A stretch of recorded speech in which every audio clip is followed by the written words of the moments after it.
தேசிய, சர்வதேச அளவில் டேக்வாண்டோ போட்டியில் பங்கேற்க வாய்ப்புகள் கிடைத்தும் நிதி பற்றாக்குறையால் தவிக்கும் அரசு சட்டக்கல்லூரி மாணவர். தந்தையே குருவாகி சிறப்பு பயிற்சி. தருமபுரி குமாரசுவாமிபேட்டை பகுதியைச் சேர்ந்தவர் ஆறுமுகம். இவரது மகன் ஷியாம் சுந்தர் தருமபுரி அரசு சட்டக்கல்லூரியில் 4ஆம் ஆண்டு படித்து வருகிறார். இவர் கடந்த 11 ஆண்டுகளாக டேக்வாண்டோ விளையாட்டுப் போட்டிகளில் பயிற்சி பெற்று நூற்றுக்கணக்கான உள்ளூர், மாவட்ட, மாநில, தேசிய அளவிலான போட்டிகளில் பங்கேற்று பதக்கங்கள், மெடல்களையும் குவித்து வருகிறார். இவரது தந்தை ஆறுமுகம் சாதாரண கூலி தொழிலாளி ஆவார்.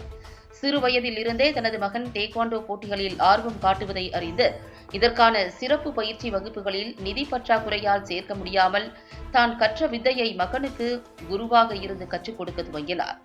இந்த பயிற்சியை ஆர்வமுடன் கற்ற மகன் ஷியாம் சுந்தர் முதற்கட்டமாக பள்ளிகள் அளவில் சிறு சிறு போட்டிகளில் பங்கேற்று பதக்க வேட்டையை துவக்கி பின்னர் 11 ஆண்டுகால பயணத்தில் மாவட்ட, மாநில, தேசிய அளவிலான போட்டிகளில் பங்கேற்று தங்கம், வெள்ளி உள்ளிட்ட பதக்கங்களையும், கோப்பைகளையும், சான்றிதழ்களையும் வென்று அசத்தி வருகிறார்.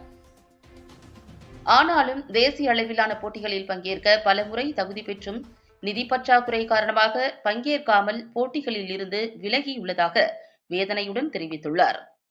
டேக்வாண்டோ போட்டிகளில் 2 முறை பிளாக் பெல்ட் பெற்றும் தேசிய அளவிலான போட்டிகளில் 2 முறை தங்க பதக்கங்கள், மாநில அளவிலான போட்டிகளில் பதக்கங்கள் பெற்றுள்ள ஷியாம் சுந்தர் விரைவில் ஹைதராபாத்தில் நடைபெறவுள்ள தேசிய அளவிலான டேக்வாண்டோ போட்டியில் பங்கு பெற தகுதி பெற்ற நிலையில் நிதி பற்றாக்குறை காரணமாக பங்கேற்க முடியாமல் தவித்து வருகிறார்.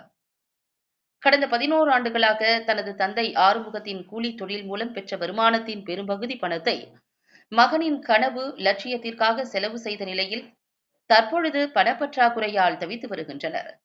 இதுகுறித்து டேக்வாண்டோ வீரர் ஷியாம் சுந்தர் கூறுகையில், 11 ஆண்டுகளாக பல்வேறு போட்டிகளில் பங்கேற்று வெற்றி பெற்றுள்ளேன். தேசிய அளவில் தகுதி பெற்றும் என்னால் நிதி பற்றாக்குறை காரணமாக பங்கேற்க முடியவில்லை. தற்பொழுது தமிழக முதல்வர் மு.க.ஸ்டாலின், விளையாட்டுத்துறை அமைச்சர் உதயநிதி ஸ்டாலின் தமிழகத்தில் விளையாட்டு வீரர்களை ஊக்குவித்து வருகின்றனர். இதனை வரவேற்கின்றோம். தருமபுரி மாவட்டம் ஒரு பின்தங்கிய மாவட்டம். இந்த மாவட்டத்தில் என்னைப் போல பல வீரர்கள் வாய்ப்பிற்காக நிதி பற்றாக்குறையால் தவித்து வருகின்றனர்.